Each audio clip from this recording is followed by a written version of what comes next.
మంత్రి గారు ఉమేష్ గారు చెప్పండి. అధ్యక్ష, ఇప్పుడు గౌరవ సభ్యులు అంటే క్వశ్చన్ కూడా చాలా అంటే క్వశ్చన్ అడిగేటప్పుడు ఒకసారి లాస్ట్ 5 సంవత్సరాలు కూడా వాళ్ళు గవర్నమెంట్ ఎప్పుడు కూడా మీరు ఇచ్చినటువంటి అవకాశాన్ని ఉపయోగించుకోరు. ఎందుకంటే బీఆర్ సంస్కృతి అన్నది అలాగే కూర్చోండి. మంత్రి గారు ఆయన చెప్పేది రికార్డు కావట్లేదు, మీరు చెప్పండి. కాదు సార్, మళ్ళా పెద్ద ఆయన అని చెప్పి మీరే ఇచ్చారు బైకు. ఇప్పుడు పాపం కూర్చోండి.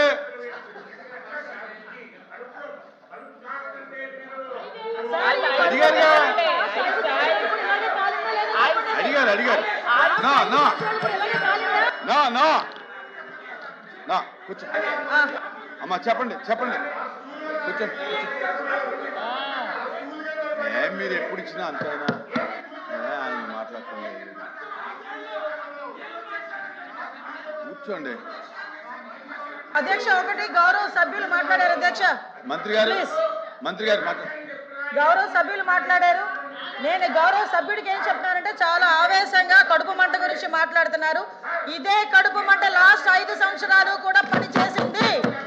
ఆ పని చేసినప్పుడు అదే పోలీసుల చేత 24 గంటలు పని చేయించుకొని 1వ తారీఖు కూడా ఉద్యోగ జీతాలు ఇవ్వకుండా 15వ తారీఖు వస్తాయా 20వ తారీఖు వస్తాయా కనీసం ఈ నెల వస్తుందా రాదా అన్న ఆలోచనలోని చాలా మంది పోలీసులు పనిచేశారు.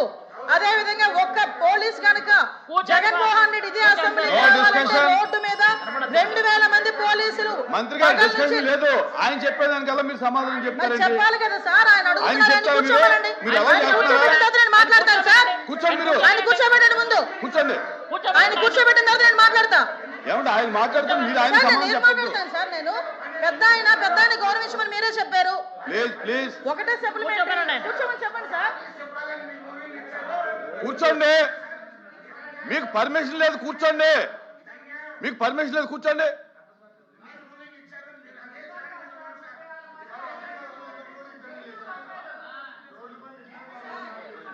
ఆయన మాట్లాడిన దానికి సమాధానం చెప్పాల్సిన బాధ్యత మంత్రిగా నా మీద ఉంది. అంటే ఎవరు అడిగితే వాళ్ళకి చెప్తారా? మీరు మైక్ ఇచ్చారు సార్. మీరు మైక్ ఇచ్చి ఎవరైనా అడగమని నాకు సమాధానం చెప్తాను. నేను చెప్పండి. కోపపడటం కాదండి, మీలాగే మాకు బాధ, కోపం కాదు అది సార్. అధ్యక్ష, లాస్ట్ విఆర్ సంస్కృతి అన్నది ఈ రోజు వచ్చింది కాదు అధ్యక్ష. విఆర్ సంస్కృతి అనేది లాస్ట్ గవర్నమెంట్ లో కూడా విఆర్ సంస్కృతి అని ఉన్నది. అదే విఆర్ కి సంబంధించి చాలా మంది పోలీసుల్ని ఇయర్ వారీగా కూడా చెప్పగలను.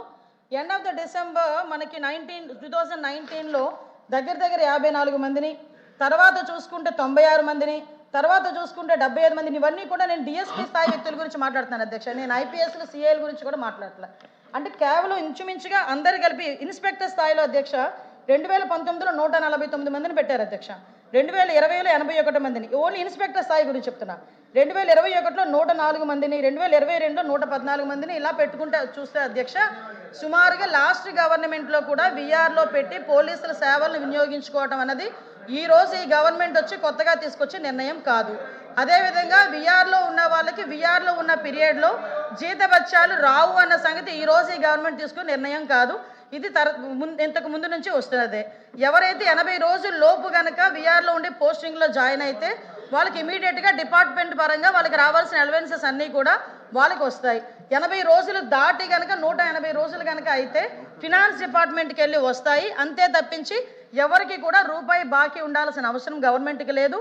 ఏదైతే పోలీస్ డిపార్ట్మెంట్ పనిచేస్తున్నారో వాళ్ళకి ఇవ్వాల్సిన బాధ్యత కూడా ఉంది. కాబట్టి ఆ పరంగా యాజ్ పర్ రూల్ మేము వెళ్తున్నాం అధ్యక్ష. అదొకటి.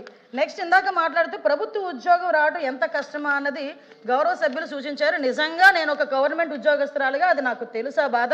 ఆ బాధ తెలుసు కాబట్టి ఎంతో కష్టపడి చదువుకున్న డాక్టర్ సుధాకర్ నా వ్యక్తిని నడి రోడ్డు మీద పోలీసుల చేత కొట్టించిన రోజు కూడా రియాక్ట్ అవ్వాల్సి వచ్చింది. ఎందుకు మాట్లాడుతున్నానంటే ఇదే చాలా మంది ఎంప్లాయీల్ని నడి రోడ్డు మీద ఇబ్బందులు పెట్టిన సందర్భాన్ని కూడా గౌరవ సభ్యులకి గుర్తు చేస్తున్నా. ఇందాక మా సభ్యురాలు అన్నప్పుడు అప్పుడేమో గుమ్మడికాయ ఇప్పుడేమో గుమ్మడికాయ కాదన్నది కాదు కాబట్టి అది కూడా గ్రహించుకోవాలి. ఇంకొకటి ఏంటంటే పోలీస్ డిపార్ట్మెంట్లోకి వచ్చిన రోజే 24/7 పనిచేయడానికి ఇది ఎమర్జెన్సీ డిపార్ట్మెంట్ అనే సంగతి పోలీస్ డిపార్ట్మెంట్లోకి వచ్చే రోజు దానికి సిద్ధపడే కానిస్టేబుల్ దగ్గర నుంచి హోంగార్డ్ దగ్గర నుంచి ఐపీఎస్ ఆఫీసర్ వరకు కూడా దానికి సిద్ధపడే వస్తారు.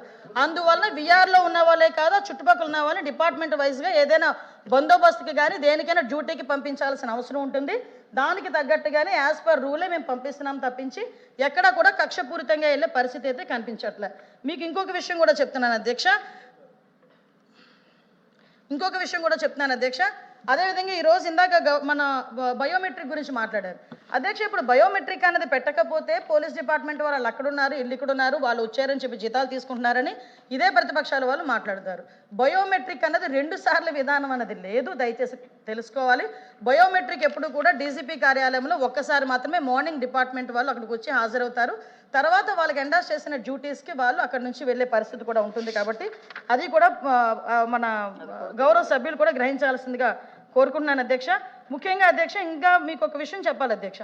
ఇంతకు ముందు అంటే చాలా మనకి పోలీస్ డిపార్ట్మెంట్కి సంబంధించి వెల్ఫేర్ గురించి కూడా ఆలోచించింది కూడా మెయిన్ గవర్నమెంట్ వచ్చిన తర్వాత అధ్యక్ష.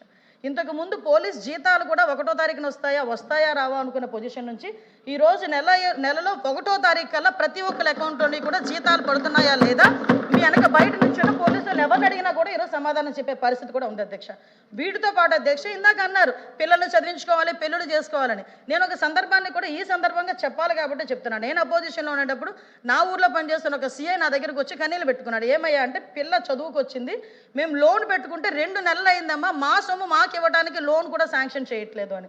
అలాంటి సిచ్యువేషన్స్ రాకూడదు అని మళ్ళా మా గవర్నమెంట్ వచ్చిన తర్వాత వాళ్ళ డిపార్ట్మెంట్కి సంబంధించి ఏ బాకీలు లేకుండా క్లియర్ చేసుకుంటూ దఫాలుగా క్లియర్ చేసుకుంటూ డిపార్ట్మెంట్ చేత ఎంత పని చేయించుకున్నామో డిపార్ట్మెంట్ వెల్ఫేర్ని కూడా అదే రకంగా సైమల్టేనియస్గా తీసుకెళ్లే బాధ్యత కూడా మేము తీసుకున్నాం.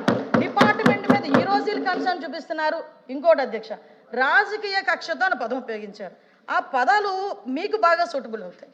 ఎందుకంటే చాలా మందిని కేవలం అండి ఈ సందర్భంగా నేను చెప్పాలి అధ్యక్ష, ప్రజల్ని కూడా ఎలా తప్పుదో పట్టించారంటే 14-19 టైంలో డిఎస్పీస్ ప్రమోషన్ వస్తే ప్రతి ఒక్క డిఎస్పీని ఒకే సామాజిక వర్గానికి చెందిన అందరినీ కూడా ఒకేలా డిఎస్పీని ఒకే సామాజిక వర్గానికి సంబంధించిన వాళ్ళు చేసేసారని ఆ రోజు బురద జల్లిన పరిస్థితి అధ్యక్ష.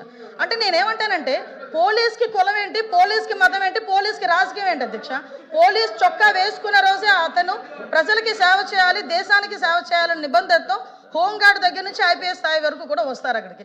ఇక్కడికి వచ్చిన తర్వాత నీ రాజకీయం పిచ్చి నా రాజకీయం పిచ్చి తీసుకొచ్చి రాజకీయాలకి ఆపాదించడం ఎంతవరకు కరెక్ట్?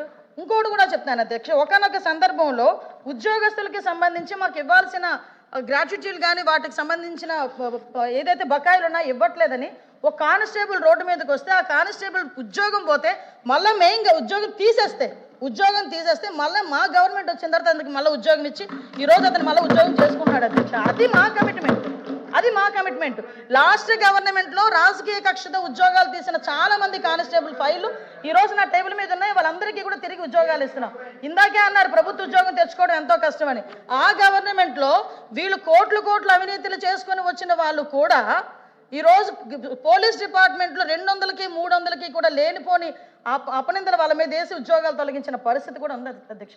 దయచేసి నేను ఏమంటానంటే రాజకీయాలు ఉంటే మీరు నేను కొట్టుకుందాం, లేదంటే మీరు నేను మాట్లాడుకుందాం, అంతే తప్పించి రాజకీయాలు తీసుకొచ్చి పోలీసుల మీదకి నెట్టి పోలీసులను కూడా దానికి అనుగుణంగా మార్చే పరిస్థితిని కూడా తీసుకురాకూడదని చెప్తున్నా.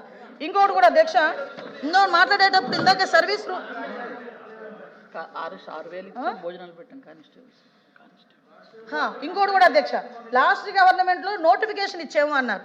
నోటిఫికేషన్ ఇచ్చారు ఎంతమందికి అంటే 6,000 మంది కానిస్టేబుల్ ఇచ్చేస్తున్నాం, నోటిఫికేషన్ ఇచ్చేసామని చెప్పి ఏదో అంటారు కదా, పెద్ద బాజా భజంత్రీలు కూడా చేశారు. ఆఖరికి కోర్టులో కేసు వస్తే కోర్టులో కేసు ఎలా తీసుకోవాలో కూడా తెలియదు, ఎలా దాన్ని పరిష్కరించుకోవాలో తెలియదు. దానికి 3 సంవత్సరాలు పట్టింది. మేము వచ్చిన 20 నెలల్లో 18 నెలల్లో కోర్టు కేసులని క్లియర్ చేసి రిక్రూట్మెంట్ ఇచ్చి ఈరోజు ట్రైనింగ్ ప్రోగ్రాంలకు ఇవ్వడమే కాకుండా 4,000 రూపాయలున్న స్టైఫండ్ని 12,000 రూపాయలు చేసిన ఘనత కూడా మా ఎన్డీఏ గవర్నమెంట్ అధ్యక్ష.